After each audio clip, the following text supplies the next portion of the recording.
இன்னைக்கு கொஞ்சம் வெளி வேலைகள் அதிகமா இருந்ததுனால, போயிட்டு வீட்டுக்கு வரவே ஈவினிங் கொஞ்சம் லேட் ஆயிருச்சு. வரப்பயே வெஜிடபிள்ஸ் வந்து வீட்ல இல்ல. வெஜிடபிள்ஸும் கொஞ்சம் கிராசரிஸும் வாங்கிட்டு வந்தாச்சு. வெஜிடபிள்ஸ் நான் அதிகமா வந்து ஃப்ரிட்ஜில வந்து ஸ்டாக் வைக்கிறதில்ல. ஒரு 3 டேஸ் வர அளவுக்கு தான் வெஜிடபிள்ஸ் வாங்கி ஸ்டோர் பண்ணி வப்போம். ஒரு 2 டேஸ் வந்து கீரைகள் வந்து யூஸ் பண்ற மாரி இருக்கும்.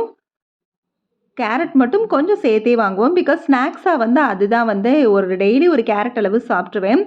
ஸோ அதுக்காகவே வந்து கேரட் கொஞ்சம் சேர்த்தே வாங்கி வச்சுருவோம். வெஜிடபிள்ஸ் வீக்லி ஒன்ஸ் வாங்குறப்பலாம், அதில ஒரு முள்ளங்கியும், ஒரு பீட்ரூட்டும் கண்டிப்பா இருக்கும். அடை தோசை, ஆம்லேட், வெஜ் ரோல் இந்த மாரி எல்லாத்துலயுமே வந்து முள்ளங்கியும், பீட்ரூட்டும் நல்லா துருவி கொஞ்சம் சேர்த்துருவேன். ஸோ ஹெல்த்தியாவும் இருக்கும். வீக்லி ஒன்ஸ் அத சாப்பிட்ட மாரி இருக்கும். நான் இன்னைக்கு வாங்கியிருக்க வெஜிடபிள்ஸ் பீன்ஸு, கேரட்டு, ஒரு முள்ளங்கி, ஒரு பீட்ரூட்டு, கோவக்காய் கொஞ்சம் கிரேவி வைக்கிறதுக்காக, இஞ்சி, பச்சை மிளகாய், தக்காளி பழம், அதோட மல்லி இலை, புதினா இலை, கருவேப்பிலை.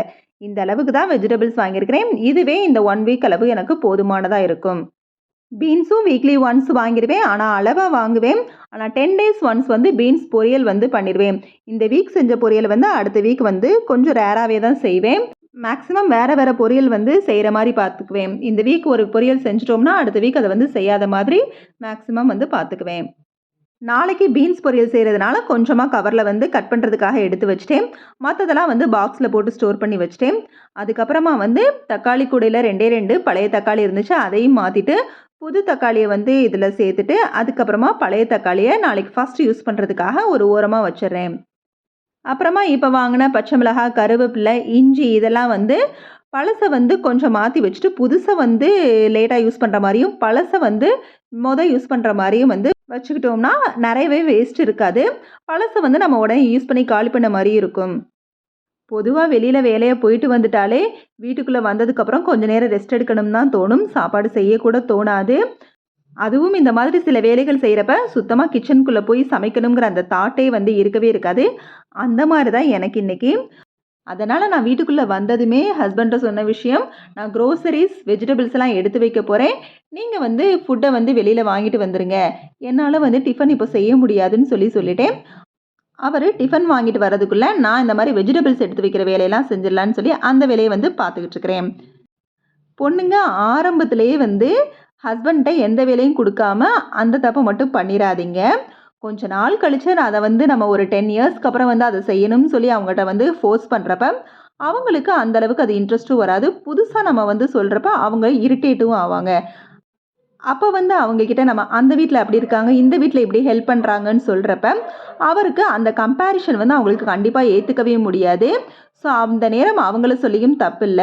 ஸோ அதனால நம்ம ஸ்டார்ட்டிங்லயே வந்து இந்த மாதிரி சில தப்புகள வந்து செய்யாம, ஸ்டார்ட்டிங்லயே நம்ம வந்து அத பழக்கிட்டோம்னா, ஆட்டோமேட்டிக்கா அடுத்து அவங்களாவே வந்து நெறைய விஷயங்கள வந்து நம்மளுக்கு ஹெல்ப் பண்ண ஆரம்பிச்சுருவாங்க. பிகாஸ் மேரேஜ்க்கு முன்னாடி நெறைய வேலைகள் அவங்களுக்கு வந்து தெரியாம தான் இருக்கும். நம்ம எப்படி நம்ம பிள்ளைங்கள வந்து இப்ப வேலை செய்றதுக்கு சொல்றதுக்கு யோசிக்கிறோமோ, அந்த மாதிரி அவங்களும் இருந்திருக்கலாம். இல்லன்னா அவங்களோட வீட்டு சரவுண்டிங்ஸ்ல வந்து அப்ப அவங்களோட அம்மா, அப்பாவ வந்து வேலை சொல்லாம இருந்திருக்கலாம். ஸோ அத பார்த்தே வளர்ந்ததுனால அவங்களுக்கு அந்த தாட் வந்து வராது. அத நம்ம கொஞ்சம் கொஞ்சமா நம்ம இங்க சொல்லி தான் வர வைக்க முடியும். அதனால ஸ்டார்ட்டிங்லயே இந்த மாரி விஷயங்கள வந்து பழக்கிருங்க. அது மட்டும் இல்லாம, அப்ப இருக்க உணவு பழக்கம் வேற, இப்ப இருக்கிற உணவு பழக்கம் வேற. இப்ப வந்து எல்லாமே கெமிக்கல்னு ஆயிப்போச்சு. எல்லாமே கலப்படம்னு ஆயிருச்சு. அப்ப அந்த மாரி இருக்கிறப்ப, உண்மையிலே எல்லாரோட உடம்பும் ரொம்பவே வீக் ஆயிட்டு இருக்குது. அதுவும் பொண்ணுங்களோட உடம்பு ரொம்பவே வீக்கா தான் இருக்குது. நார்மல் டெலிவரிலாம் அப்ப வந்து சாதாரண விஷயமா இருந்துச்சு. இப்ப இருக்க உணவு பழக்கத்துக்கே வந்து நார்மல் டெலிவரிங்கிறது ஒரு வார்த்தையே இல்லாம போயிருச்சு.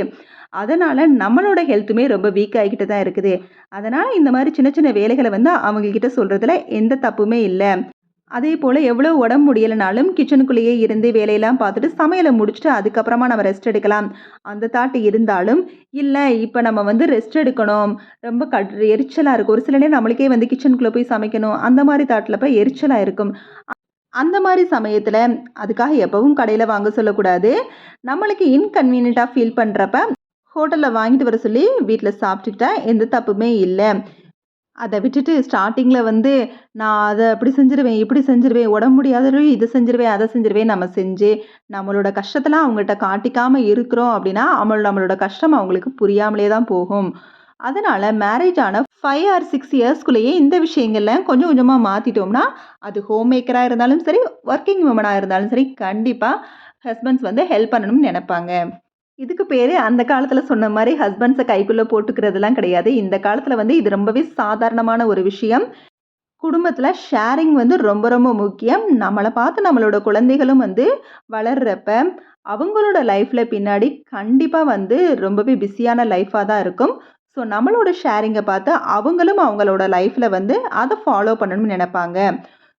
மேக்ஸிமம் எல்லாரோட வீடுகள்ல வந்து ஷேரிங்கிறது வந்து ஓரளவு வந்து வந்துருச்சு.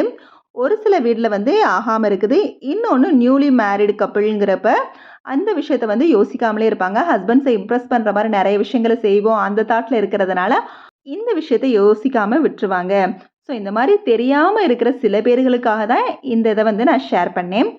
ஓகே. ரொம்ப நேரம் வந்து பேசிட்டேன்னு நெனைக்கிறேன். இப்ப வந்து டின்னர் சாப்பிடுற நேரம் தான். நான் எல்லாமே வேலையெல்லாம் முடிக்கிறதுக்குள்ள ஹஸ்பண்ட் வந்து கடையில வந்து வாங்கிட்டு வந்துட்டாரு.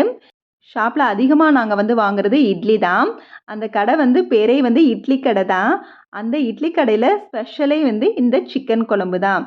சட்னி, சாம்பார், கார சட்னி கூட நல்லா தான் இருக்கும். அது வந்து ஃப்ரைடே, சாட்டர்டே மட்டும் வாங்குவோம்.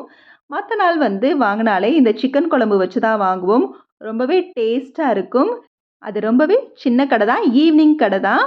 ஓப்பன் பண்ணா ஒரு 3 மணி நேரம், 4 மணி நேரத்துக்குள்ள எல்லாமே காலியாயிரும். ஒரு 8:30க்கு மேல போனாலே அந்த கடை வந்து க்ளோஸ் ஆயி தான் இருக்கும். அந்த அளவுக்கு வந்து ரொம்பவே விறுவிறுப்பா வந்து நடக்கிற கடை.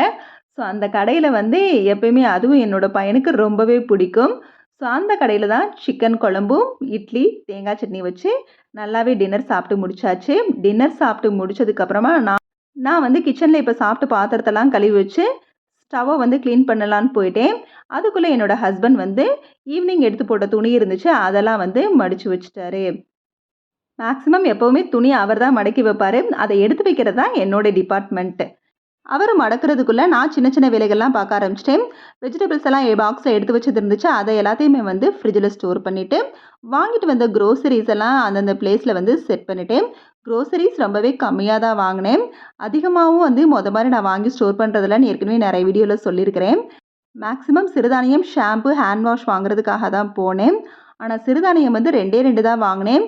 நெறைய அந்த ஷாப்ல வந்து வாங்க மனசில்ல. இனிமே டிபார்ட்மெண்டல் ஸ்டோர்ல வாங்குறதுக்கு பதிலா, நேரடியா அந்த சிறுதானிய ஷாப்பு வந்து இருக்கும். அங்கேயே வந்து வாங்குனோம்னா, கொஞ்சம் ரேட்டு வந்து கம்மியா இருக்குங்கிற மாரி தாட் அப்ப தோணுச்சு. அதனால வரகு, கம்பு, கருப்பு கவுனி மட்டும் வாங்கினேன். மத்த சிறுதானியம்லாம் வாங்கல. அதுக்கப்புறமா கொஞ்சம் ஈட்டபிள்ஸ் வாங்கிட்டு, ஷாம்பு, பூஜை அறைக்கு தேவையானது மட்டும் வாங்கிட்டு வந்துட்டேன். அதுக்கப்புறமா வீட்ல நைட் இருக்க வேலை வந்து துணி எடுத்து வைக்கிறது மட்டும்தான். அதையும் வந்து கையோட எடுத்து வச்சுட்டேன்னா, அதுக்கப்புறமா நைட் எப்பயுமே வந்து ஒரே ஒரு ஸ்பூன் மட்டுமாவது ஆயில் மசாஜ் பண்ணிட்டு தான் படுப்பேன்.